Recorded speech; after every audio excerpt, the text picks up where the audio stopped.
Our story starts in a modern city on a very sunny day, showing a large office building. Inside the office we see our protagonist, Song Jin-Seong, working as he wonders about a strange event from the day before.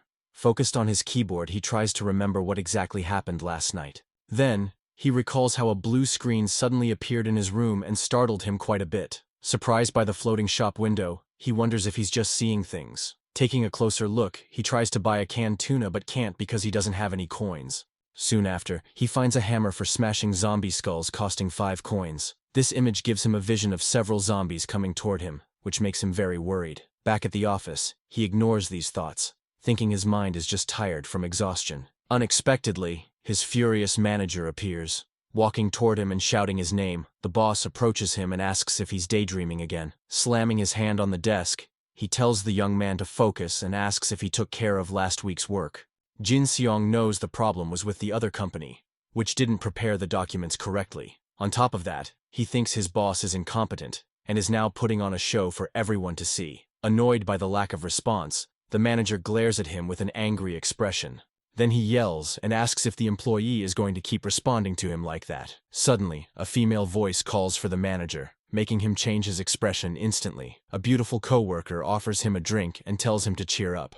Instantly, the man's angry face turns into a goofy smile upon seeing the woman. Grabbing her hand, he invites her to dinner after work, completely forgetting about the argument. The manager keeps hitting on the woman, saying it would be a waste for her to go home looking so pretty.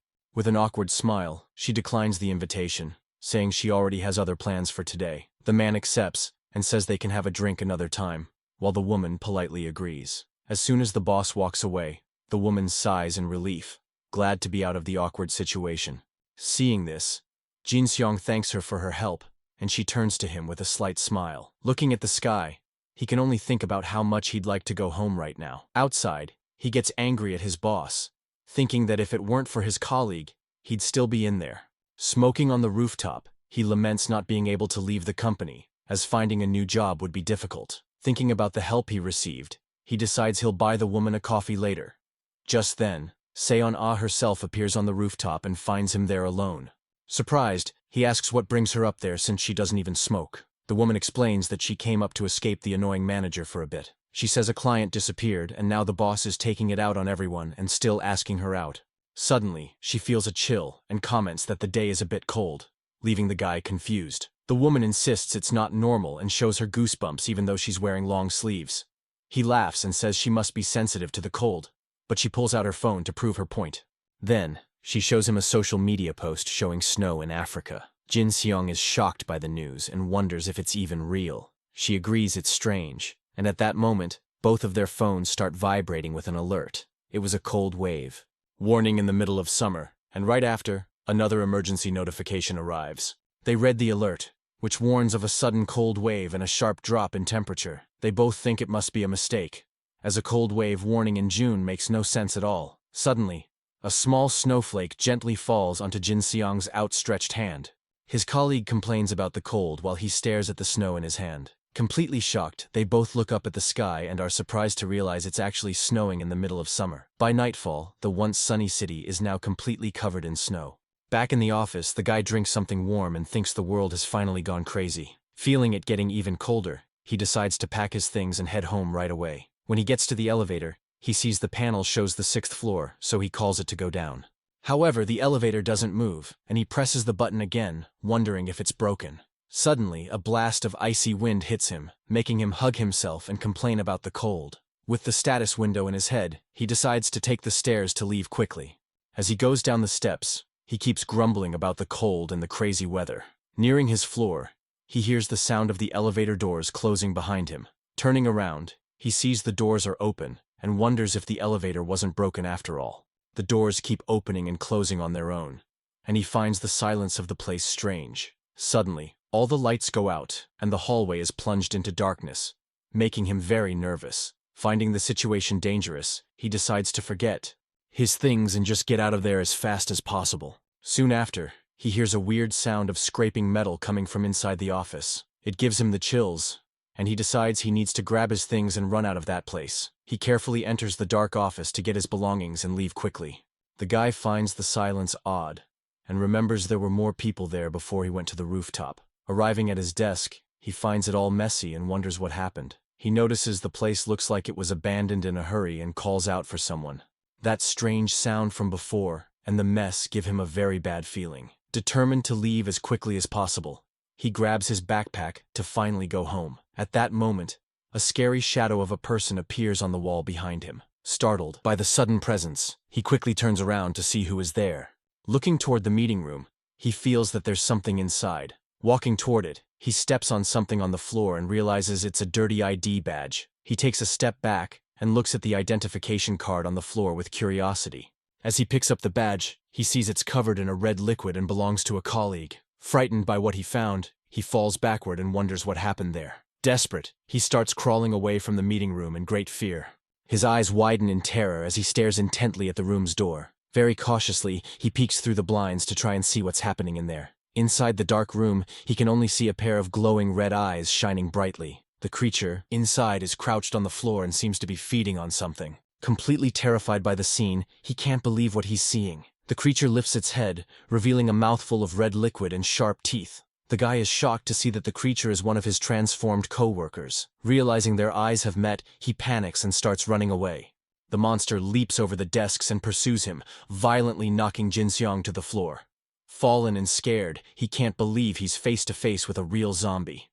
The creature lunges at him, but the young man manages to dodge the attack by a hair's breadth. Terrified by the situation, he wonders what kind of scary creature this is. Looking for a way out, he glances around and quickly grabs a chair to defend himself. With all his strength, he lifts the chair high and prepares to attack the monster. In an act of desperation, he hits the zombie's head with the chair in a powerful blow. The impact sends the creature flying, and the guy takes this chance to run away. Running for his life, he feels adrenaline and fear take over his body. To his despair, the monster gets up quickly and starts chasing him again, even faster. Seeing a nearby door, he runs to it and slams it shut to protect himself from the creature. The zombie starts pounding on the door violently, trying to break it down to get him. Using his full weight, Jin-Seong struggles to keep the door closed. Hearing the frightening sounds from the other side, he's completely frozen with fear. Suddenly, the noise stops, and he sees the zombie slowly walking away down the dark hallway. With trembling hands, he continues to hold the door, still in disbelief about what just happened. Relieved, he slides down the wall and sits on the floor, trying to catch his breath. Still in shock, he stammers to himself that it was definitely a zombie. His phone vibrates, showing an emergency alert about a virus spreading through the city. Confused by the news about rabies, he runs a hand through his hair and complains about the whole situation. He remembers the creature he saw and is sure that it was a zombie, not rabies. Sitting on the floor, he picks up his phone to search for news and understand what's happening. Browsing a forum, he sees several reports of people being attacked and the world ending. Realizing the chaos, he wonders if this is related to yesterday's status window. The guy searches for information about the window but finds no results and dismisses the idea. Suddenly, his phone screen starts to glitch, and the image becomes completely distorted. He looks at the device, not understanding what's happening to his phone screen. Soon after, a message appears on the screen informing him that the connection has been lost. Desperate with the lack of communication, he wonders what he should do now. Putting his hands on his face, he realizes he's in a very difficult situation. Shivering from the cold, he feels his teeth chattering and complains about the low temperature of the place. Huddled on the stairs, he fears he'll freeze before the zombies even get him. Standing up, the young man decides he needs to hold on until a rescue team shows up. Checking his phone, he notices the battery is at 83% and should last for 2 days. With a determined look, he looks up and prepares to explore the building.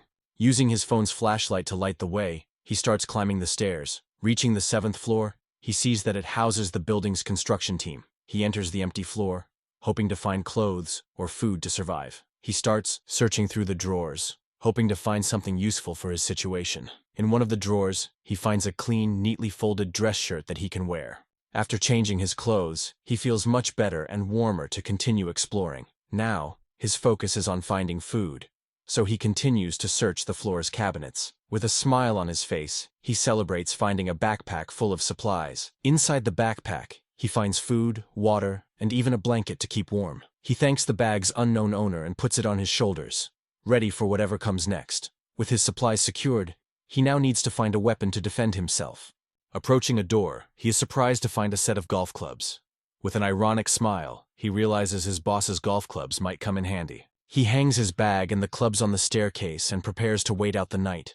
Wrapped in the blanket, he wonders if the food will last for 3 days and if rescue will arrive. Looking out the window, he sees the snow falling outside and worries about his situation. The streets are in chaos with cars exploding and hordes of zombies everywhere. The blizzard is so strong that he knows it will be difficult for a rescue helicopter to arrive. Worried, he sits on the floor and wonders what he'll do if rescue takes a week. The cold gets worse and worse, and he huddles in the blanket, trying to stay warm. Suddenly, the status window he had seen before reappears in front of him. He remembers that the shop had winter clothes and thinks they would be very useful now. Looking at the items in the shop, he wonders how on earth he can get coins.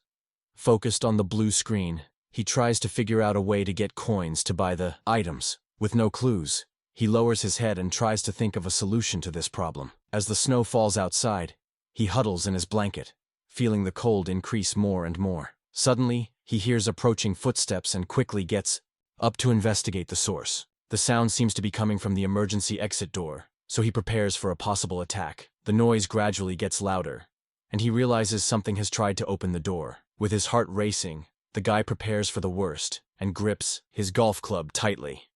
He throws off the blanket and positions himself to attack, thinking it's another monster. The doorknob starts to turn slowly, indicating the door is about to open at any moment. Holding the club with both hands, he raises it above his head, ready to strike. As soon as the door opens, the young man doesn't hesitate and launches an attack with all his strength. At the last second, a person runs in and narrowly dodges the blow. With no time to think, he prepares to attack again, golf club in hand. The man shields himself with his arms and desperately yells for him to stop the attack. Surprised, he recognizes the person as a coworker and slowly lowers his weapon. He remembers this was the annoying guy from the sales team and feels very disappointed. The man explains that he was in the break room when he heard knocking on the door from outside. He brags about being smart and locking the door from the inside to protect himself. Jin-Seong says he just opened the door and ran, making his colleague think it was easy. Not caring about the story, the man gets his attention and points to his own hand. The man then asks if he has any food because he's very hungry, and the guy is surprised. Jin-Seong denies having any food, thinking he can't share his emergency supplies. He decides to offer only water, and the person thanks him while watching him strangely. Suddenly, the colleague grabs Jin-Seong's wrist and holds the bottle very tightly. With a desperate look, he asks if the young man is sure there's nothing else to eat. Seeing that strange reaction, the guy realizes something is very wrong with his companion. As he fills the bottle, he thinks about how unsettling the man's behavior. He notices the man is sweating a lot despite the intense cold in the place. Out of nowhere, the man transforms into a monster and lunges to attack Jin-Seong by surprise. The creature grabs him and throws him violently to the ground, putting the guy in a dangerous situation. In a swift move, he manages to hit the zombie's face with the metal bottle he was holding.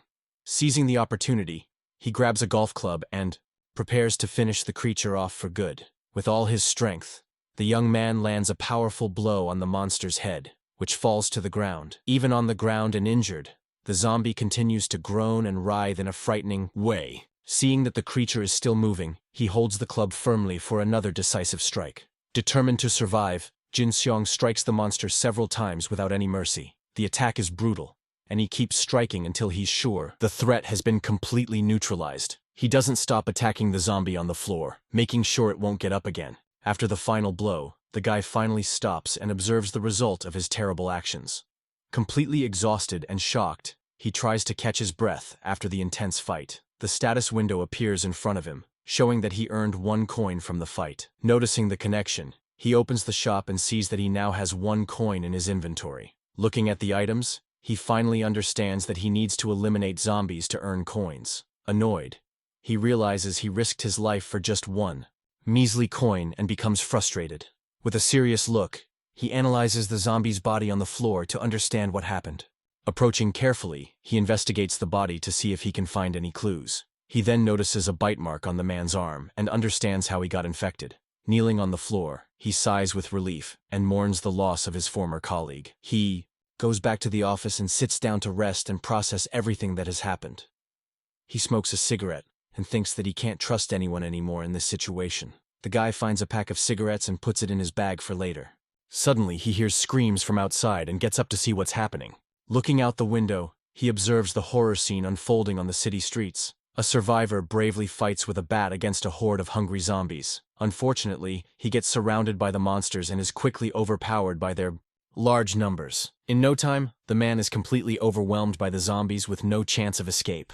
The creature that got him turns around, revealing its now disfigured and terrifying face. Frightened by the scene, the guy steps away from the window and goes back inside the office. He sits in a chair and laments the terrible situation he's in. Now, looking at the snow falling outside, he prepares for another long night of survival. Lying on a table, the protagonist tries to get some rest in the dark, cold office. By the third day, his phone battery is at only 3%, and he's worried. With few snacks left, he has spent his time saving energy and looking out the window. During this time, he saw several people trying to escape, but they all ended up turning into zombies. Despite everything, he concludes that he needs to make a move and starts packing his gear to leave. Staying put will only bring him closer to the end, so he needs to find other survivors. With his backpack and weapons, he sets out, determined to find someone to team up with and get out of there. His first goal is the 6th floor to check if the entrance is really blocked as they said. Walking down the hall, he suddenly notices something unexpected and stops in surprise. With a glimmer in his eyes, he sees a light and is filled with hope as he realizes what it means. Excited by the discovery, he starts running through the office toward the light he saw in the distance. Reaching the window, he looks outside, but his joyful expression soon vanishes from his face. The landscape outside remains the same, with all the city buildings covered in a lot of snow. His eyes reflect the desolate city as he thinks about what to do next to live. He's disappointed to see it still dark outside, and his hopes diminish a little. However, the lights came on, so he concludes that someone must have turned on the emergency generator. This confirms his suspicions, and now he's sure there's another survivor in the building. Knowing the lights could go out at any moment, he needs to act very quickly. He needs to find the other survivor before the power runs out and everything goes dark again. The guy figures the person is on the 1st floor and starts heading down the stairs carefully. To avoid making noise, he takes off his shoes and carefully ties them around his neck. He descends the stairs silently, thinking this is better than attracting hungry zombies. Arriving on the 6th floor, he approaches the door to check the situation. On the other side, very cautiously, he peeks through the crack in the door to take a quick look down the hallway. He sees the entrance is blocked by heavy equipment, exactly as he had imagined. Excited by this discovery, he believes there might be more survivors than he thought. The emergency exit sign shows the way to the 2nd and 1st floors of the building. He approaches the lobby door and imagines there must be a lot of zombies nearby. Taking a deep breath, he slowly turns the doorknob and prepares for what he'll find. Peeking through the gap in the door, he hopes not to find any creatures on the other side. Unfortunately for him, the lobby is completely infested with zombies, and the situation is very dangerous. The creatures are everywhere, and he realizes that getting out of the building will be an impossible task. Surprised by the number, he sees an entire horde of zombies wandering around the 1st floor. Relieved, he closes the door and realizes the zombies from outside haven't managed to get in yet. He hears the creatures banging on the glass door and fears it could break at any moment. With no time to waste, he runs down the hall to find the other survivor as fast as he can. Reaching the management office, he finds the door open and enters cautiously. Inside, he finds a frozen man and recognizes him as the building's security guard. The guy remembers how the guard would take off his clothes due to severe hypothermia. With respect, he closes the deceased's eyes and says goodbye to the man he saw every morning. With his golf club in hand, he bids farewell to the security guard and wishes him to rest in peace. With no time to lose, he returns to the hallway and continues his search for the other survivor. The only place left is the security room, so he's sure someone is in there. He approaches the door and imagines there might be traps to protect against intruders. With a determined look, he realizes he needs to show that he's not a zombie or a threat. Outside, a zombie convulses bizarrely while making scary sounds in the hallway. Another monster approaches and starts screaming loudly, attracting the attention of other creatures. Knowing they have good hearing, he knocks on the door to get the attention of whoever is inside. With his breath held, he prepares to open the door very carefully and attentively. As the door creaks open, he's surprised by a quick and unexpected attack from inside the room. An improvised spear comes toward him, but he manages to block the blow with his golf club. Surprised by the attack, he recognizes the sound of the spear and understands what's happening. The other survivor also seems shocked to see that he attacked a human and not a monster. In the distance, a zombie hears the noise of the fight and starts moving toward the security room. The man backs away from the door and prepares to attack again if he needs to defend himself.